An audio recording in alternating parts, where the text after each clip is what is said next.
오케이. 네. 자, 이어서, 이재용 도지사님에 대한 탄원서 논란에 대해서 한번 간단하게 말씀드려보려고 합니다. 현재, 이재명 지키기 범국민대책위원회에서 현재 10월 중순까지 국민들의 탄원서, 각계각층의 탄원서를 받아가지고 대법원에 제출을 한다고 합니다. 그러니까 10월 중순까지를 목표로 해서 탄원서를 온라인에서도 받고 오프라인에서도 받고, 현재 또 사이트도 하나 개설을 하셔가지고 현재 적극적으로 탄원서를 받고 있는 것 같습니다. 그러나 한편으로는 이 탄원서가 이렇게 각계각층에서 이루어지는 거에 대해서 부담을 좀 느끼고 있는 분들도 있고, 또 한편으로는 이런 자연스러운 이재명 지키기에 동참하는 국민의 간절한 마음이 뭐가 문제냐 이렇게 하면서 논란이 좀 있는 것 같습니다. 우리도 가끔씩 보면 이런 탄원서를 적극적으로 제출하는 거에 대해서 꼭 유식한 척 옆에서 탄원 제출 많이 하면 안 된다 이렇게 또 훈수 두시는 분들이 있어요. 자, 박근혜 대통령, 이명박 대통령, 우리 대통령 붙이기에도 쪽팔리지만 이런 애들 감옥 갔을 때 장애우 단체에서, 그 다음에 사회약자층에서, 회계 동포층에서, 노동자 단체층에서 이명박을 위해서, 박근혜를 위해서 탄원서 쓴 적 본 적 있습니까? 이런 말도 안 되는 한부모 자녀, 여성단체, 그 다음에 탈북자 단체, 물론 탈북자 단체는 두 가지 종류가 있죠. 이런 단체, 그 다음에 다문화 가정, 반려견 단체, 뭐 이런 각종 단체에서 이명박을 위해서, 박근혜를 위해서 탄원서 쓴 거 본 적 있습니까? 도대체 탄원서라는 것이요, 물론 전략적으로 매수를 할 수 있지. 내가 돈 줄 테니까 탄원서 한 장 써줘 이렇게 매수를 할 수가 있지만, 그것은 일정 부분 또 한계가 있어요. 그리고 결국은 또 그런 게 또 뽀록이 나. 탄원서라는 건 구구절절하게 진심이 담겨있지 아니하면 대법원 재판부도 다 알아채. 이것이 형식적으로 쓰는 건지 진용으로 쓰는 건지, 이것이 그냥 형량을 줄이기 위해서 쓰는 건지, 쇼맨십으로 쓰는 건지, 조직적으로 쓰는 건지 다 안다는 것이죠. 현재 이재명에게 쓰는 수많은 단체들, 기초단체단체 의원부터 여성단체, 장애우단체, 소수자단체, 그리고 뭐 여성단체, 이런 반려견들 이런 동물보호단체, 회의에서 동포, 수많은 단체, 농민들, 이런 사람들이 이재명에 의해서 탄원서 쓰는 이유가 무엇입니까? 자필로, 그것도 자필로 쓰는 이유가 뭘까요? 자발적으로. 그만큼 이재명이 지난 1년 동안 해주었던 정책들에 대해서 공감하고 안타깝기 때문에 쓰는 거 아니겠습니까? 탄원서 써라고 해도 안 써요. 이명박, 박근혜. 그런데 이런 논란이 있어요. 이런 탄원서를 각계각층에서 쓰다 보면은 재판부가 좀 압박을 받을 것이다. 탄원서를 이렇게 경쟁하듯이 쓰게 되면, 대법원에 제출하게 되면, 탄원은 헌법과 법률에 따라 독립적으로 재판을 해야 되는 재판부에 대해서 심적 압박을 줘가지고 오히려 안 줄 수가 있다. 사법부의 독립성을 훼손할 수가 있다. 이렇게 주장하시는 분들이 있어요. 탄원을 많이 내가지고 재판이 영향을 받는다면 앞으로 열혈 지지층들이 무조건 탄원서를 내는 현상이 나타날 수 있어가지고 재판에 영향을 주는 이런 과도한 탄원은 자제되어야 된다. 이렇게 주장하시는 분들이 있습니다. 여러분들도 그렇게 생각하십니까? 열혈 지지층들이 자, 이명박, 박근혜에게 열혈 지지층들이 누굽니까? 태극기 부대라든가 극우 단체 말고 이재명, 박근혜, 이명박, 박근혜 지지하는 지층이 뭐가 있습니까? 그러나 반면에는 또 이런 것도 있죠. 이재명 도지사의 일련의 도정 정신과 공정 혁신, 시대 정신에 공감하기 때문에 하는 것이기 때문에 제출해야 된다. 저도 그렇게 생각해요. 물론 저는 재판부들이 일일이 탄원서를 보거나 하지는 않을 거라고 생각합니다. 특히나 1심, 2심은 티끌이래요. 쳐다도 안 봅니다. 그러나 대법원은 달라요. 대법원은 법률심이기도 하지만 하나의 정치기관이기도 해요.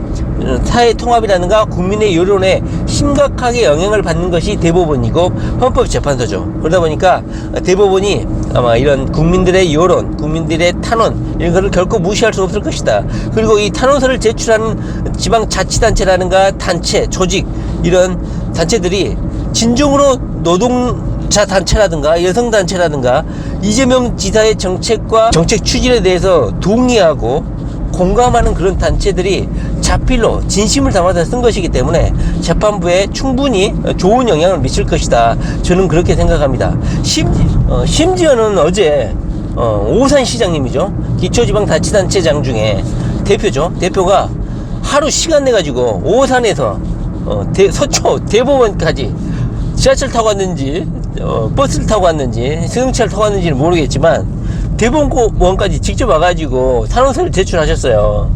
거기에서 이재명 도지사가 계속 도적 업무를 해야 되는 10가지 이유를 제시를 했어요. 참, 이것도 간단 명료한 것도 아니고 차곡차곡 일목요연하게 10가지 이유를 제시했는데, 이 우리들은 이재명 도지사에 대한 정책 추진에 대해서 관심을 가지고 있으니까 다 알고 있는 내용이죠. 그 내용을 한번 간단히 살펴보면 이거죠. 우리가 다 알고 있는 이재명 도지사의 정책 추진입니다. 첫째는 청년 기본소득, 둘째 무상교복 35만원 정도 되나요?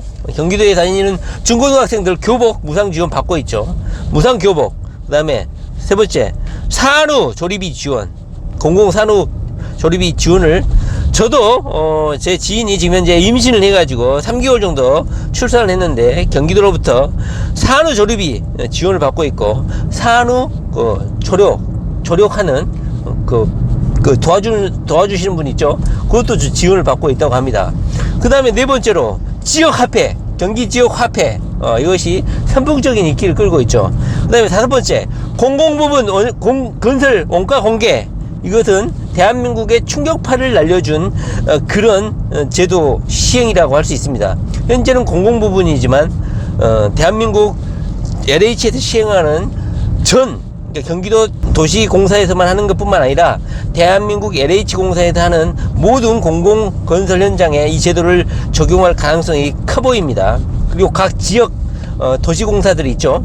경기도뿐만 아니라 충청도도 있고 전라남도도 있고 제주도도 있고, 도시공사들이 도시공사에서 발주하는 공공건설에는 건설 원가 공개를 해가지고 그 도민들의, 각 지역 도민들의 응원을 받고 호응을 얻고 있다고 합니다. 그다음 여섯 번째 아파트 후분양제 추진, 이것도 엄청나게 60년 동안 전혀 진척이 없었던 건데 그냥 말 한마디로 실천해 버리는 거야. 일곱 번째, 그러니까 이런 건설 토목업체들의 이런 입김에 말려들지 않고 그냥 소신대로 하겠다는 것이죠. 일곱 번째, 하천 계곡, 경기도 하천 계곡, 여름에 계곡을 장악하는 불법 시설, 이런 거에 대해서 철거를 지금 단행하고 있고 현재 저항도 만만치 않죠. 그 다음에 여덟 번째, 체납관리단 운영을 해가지고 정부에서 가장 경기도에서 실시하고 있는 이 정책을 가장 1순위로 현재 받아들이고 추진하려고 하고 있는 제도라고 합니다. 체납관리단.